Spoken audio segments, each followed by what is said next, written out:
my stamping friends, it's Erica here from Me Too Paper Crafts, and today I have another fun fold for you.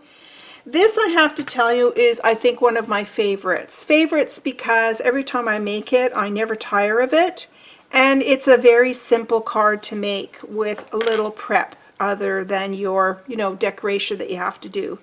So it's basically a 4 1/4 by 11 piece of cardstock. You score it down the middle at 5 1/2, and then you're going to put it in your trimmer and you're going to cut it off at 2 3/4, which is half of the 5 1/2 inches. So this is the card that I made as my prototype, and the stamp set, for the first time, I'm using this stamp set called Cup of Christmas. When I first saw this stamp set, I really wasn't that keen on it. I don't know why. I think it was this mug that I didn't like, and yet then I thought about where I'd seen this pattern before, and it's the blue and the white or blue and cream colored striped mug, which is quite popular, and of course polka dots are really popular. But still, I wasn't that keen until I started seeing people making cards and other three-dimensional projects with it, and I thought, oh boy, I better give this another look. And when you look inside, particularly at the framelets, that kind of sold me. I mean, there's lots of different patterns that you can create to put on top of the cups, as well as some other images you can cut out and put on the cups. And then of course it has the cute candy canes, so if you wanted to make a card that represented hot chocolate or a cocoa pouch, which is always what I make at Christmas time for my nieces and nephews. And it's got some little tag elements and some leaves, and I don't know, I think it's just a very versatile stamp. Now the thing that's new about this stamp set that Stampin' Up! Introduced was stamps that are double-sided. So it comes with this striped cup that I told you about before. Let's take off all this paper backing here. And what you basically do is you mount it on your acrylic block, ink it up, stamp it, and then you clean it, reverse it over onto your acrylic block, stamp it again. So what you end up with is this idea. You see, you get a left-handed and a right-handed mug. So that's kind of really, really cool, and I think Stampin' Up! Will be coming out with some more stamp sets similar to this in the future. So I'm going to show you how to make this card. Of course, I've changed up the colors. I've kind of done opposite colors. I'm also using the plaid papers, which I just love. And so these are the supplies that I have. So I'm going to set this one aside. Excuse me. So I'm going to start with my Cherry Cobbler card base. Again, it's 4 1/4 by 11, scored at 5 1/2. And then what you do is you're going to put it back in your trimmer. Hang on a sec, let me just grab my trimmer. And so what I want to do is cut this off at 2 3/4. So I'm going to flip this. This is the front of my card. So I'm going to open it like that. No, I'm not. I'm going to open it like this. So open it to the inside of the card, and then you're going to line it up at 2 3/4 on your trimmer. And then trim off that piece. Now the lovely thing about this card design is that this piece that you've just trimmed off, this is going to go onto the front of the card, so there's no waste. That's the other part I love about it. Okay, so the other card pieces are, of course, for the inside of the card you need your 4 by 5 1/4 inch panel that's going to go on the inside of the card. And then this piece is paired up with a piece of Whisper White, and this one measures 2 1/2 by 4. And then you have a piece of DSP, and again with our lovely DSPs you can use either side, but this measures, hang on a second, 2 1/2 by 4. So that's what is going to go on the front. Now I really liked this little bit of gold accent because this plaid paper has gold in it as well. And that I did with the scalloped oval. And if you look for my videos where I talk about how I organize my framelits, I use Sharpie pens to color them so that I know which one matches with which. Sorry, and then I pulled out one of the stitched ovals as well to go with it. So let's get started with this. So the first thing I'm going to do is I will glue, and look, I have my tape runner at my current crafting desk. I don't have to go running for it. That seems to have been a theme over the past weeks. I never have it available. Alright, so let's position this piece of DSP on the front flap, and we can set that aside. And then this is going to go on here, and I may change up the design a little bit and stamp some corner pieces here. For the cup, notice on this one I decided to stamp. This is the stamp. I don't know if you can see that. It's just a plain cup that you can stamp, and I inked that up with Versamark, and I actually embossed it in gold. And then there's another stamp that has the poinsettia on it, and so I did that in Versamark and stamped that in gold, and then I colored it in. So I thought that was really quite pretty. This time I just inked it up in the cherry cobbler to get just a plain white cup, and then one of the dies allows you to cut out the poinsettia, this little intricate piece. Isn't that just beautiful? I love that. And I am now going to glue that on top of the cup. Isn't that pretty? And I might just put some yellow blends in there in the center to give it that yellow look. So let's do that now. Now this is needs some very fine glue work. So I'm going to show you a little trick that I use. I take out my silicone mat, and I'll bet you I usually have some Q-tips around on my desk, and I don't see them here right now. I'll just use my finger. Fingers were invented before Q-tips. So what I like to do is I put a little glob of glue on my mat, not very much at all, and if you had Q-tips, then you pick it up.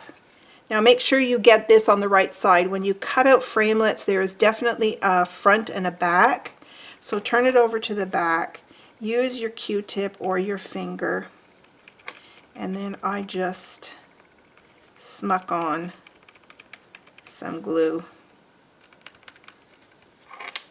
Okay, I would have been a bit more careful if I wasn't doing the video, but you don't want glue on the front. And then you're going to position this on here and glue it down. And let's see, let's take a piece of scrap and just rub it over the top and glue that down. So I may, let's see how I put the card together, I may decide to color that handle, but we'll set that aside for now. Okay, now we need another piece of scrap, so let's use this, or is this my inside piece? Let's not get things mixed up. Yes, that's my inside piece, so let me grab another scrap of white. I have a drawer to my right side here, and it's just filled with scraps of paper. So what I want to do is get a big enough piece, well here's a bigger piece, to do the sentiment, and then I'm going to cut it out with this oval framelit. So I think I'm going to do the same thing, sending you a cup of cheer. I think that's so appropriate, sending you a cup of cheer. And let's do this in, I think I'll do it in the green. This is the shaded spruce. You could do this in gold embossing as well, which could look really nice as well. So I like to put my framelit down just to see. I really hate wasting paper. So let's do cup of cheer. Remember to hold your ink down to let it absorb into the paper. There we go, sending a cup of cheer. And I'm just going to go over to my Big Shot and cut this out. Here we go. Sending you a cup of cheer. And that is going to be mounted onto this gold piece, like so. And I will use Tombow for this.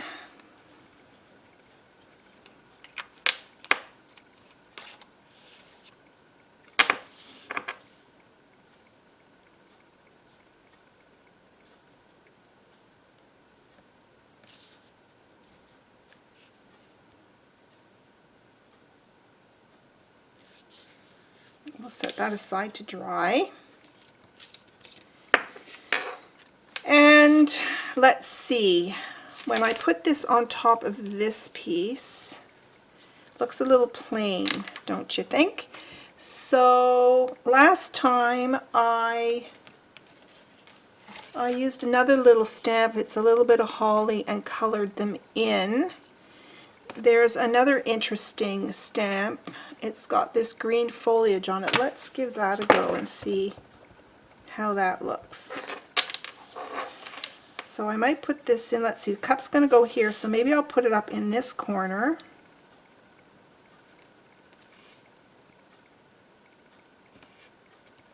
Like that. And then we'll do one in this corner.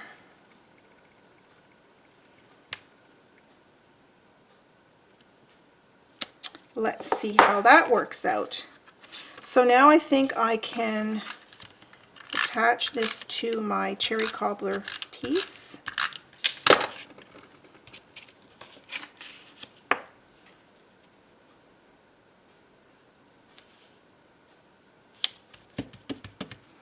And then this will go on top, and I think I will put this on dimensionals. I did that before and it looks great. Oh, those are too tiny. Let's bring out the bigger ones.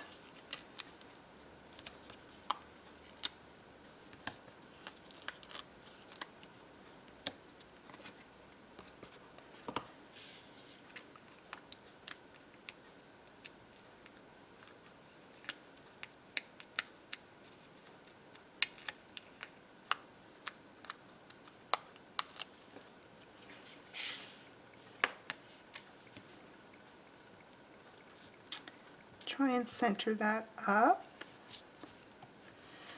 Okay, coming together. I might take some red, my red marker, and color in all of these little berries. Rather than coloring all the green leaves, I think I'd rather just dot some red on the little berries. So let's do that. I'm not going to use my blends. I think I'm going to pull in my cherry cobbler a marker and do it that way, because I can just get a little dot on that.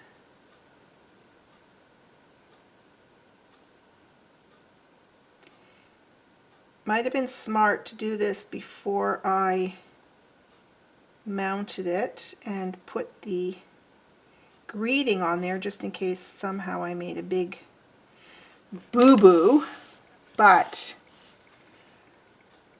too late now.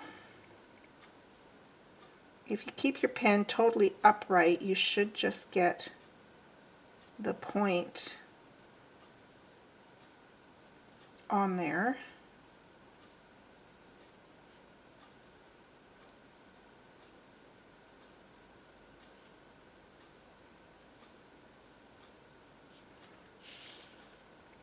I think that's nice. Oh, you know what? There's some berries on here too. Let's do these.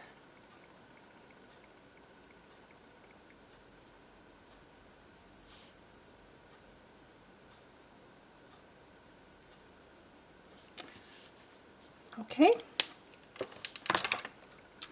So that's ready. Now let's pull our card back in. And I'm going to put a greeting on this. On this card, when you opened it up, underneath this panel it has Sweet Christmas Wishes, so I'm going to do the same thing. It's pretty well smack in the middle of the card, so I will do that now. And I will do Sweet Christmas Wishes again in the green. So let's open this up, and that's the stamp here. Yes, Sweet Christmas Wishes. So I'm going to line it up with my grid sheet so my eye sort of follows a line.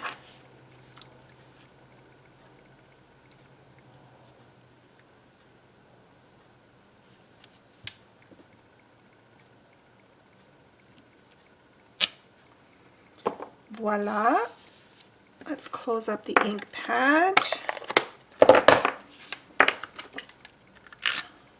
I've been diligently closing up my ink pad so that I don't get ink everywhere except where it's supposed to go.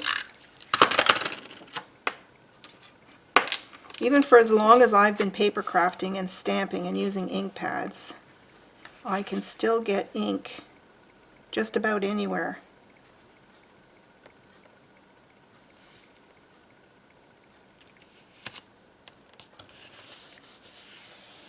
So there's our internal panel. It's coming together, and the last thing to do is you are going to position this on here, and I like to line this. I mean, you could leave a border like that, which actually looks quite nice. What did I do on this one? I actually put it right to the edge. Maybe I'll do it a bit different this time. It's totally up to you. So yeah, let's not do it to the edge. So what you want to do is just a couple of strips of tape on here, and I think I'm going to use some tear and tape here.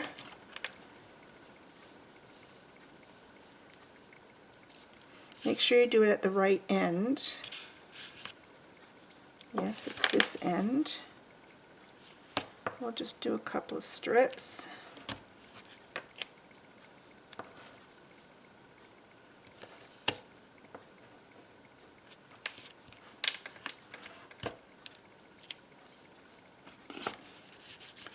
Give those a good burnish, and then take out your pokey tool.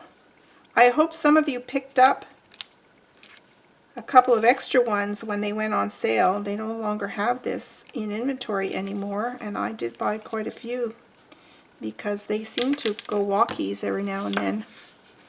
Okay, and now we're going to just position this on the card. Yeah, I kind of like that border there. Okay. Ooh, it's coming together. Nice. I love those two colors together. Okay, now for our cup. So I already stamped this, and I already put this piece on the top. And so the next thing is to place it on here. What do you think about that handle? I'm not sure about that handle.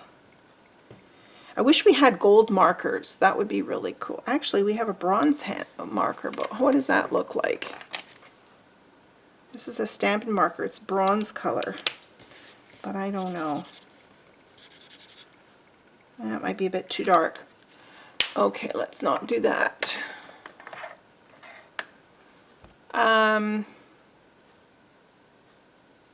Yeah, I think we'll just leave it for now. I don't want to risk mucking it up.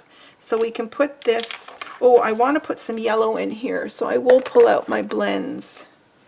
And again, I'm just going to use the sharp painted side end and color these little bits in like that. Okay, now we'll put these on some dimensionals.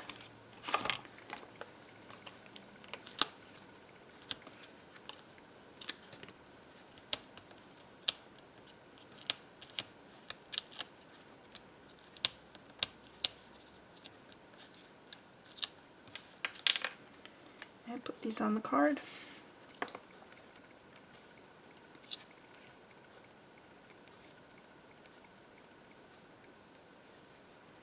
covering up my design a little bit, and that's because I pushed this over this way. But that's okay, I think.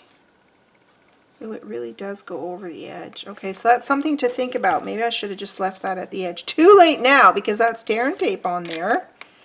So let me think about this. I wonder if I could put it on the inside. No. Okay, I made a bit of a boo-boo on this one. Don't do what I do. But I'm just going to put that on there and call it a day. You can still read the greeting. I think it's okay. And that's why I always advise, cut all your pieces out, do a bit of planning ahead of time just to make sure everything fits well. But I don't think that's a bad job at all. So I hope you enjoyed this video. Again, there will be a blog post link beneath the video. Send me a like. Please share my videos with some of your crafting friends, hoping that they can benefit from some of my tips and tricks along the way. And have a happy day, everyone. And I'll have another fun fold for you the following Friday. Thanks for watching. Bye for now.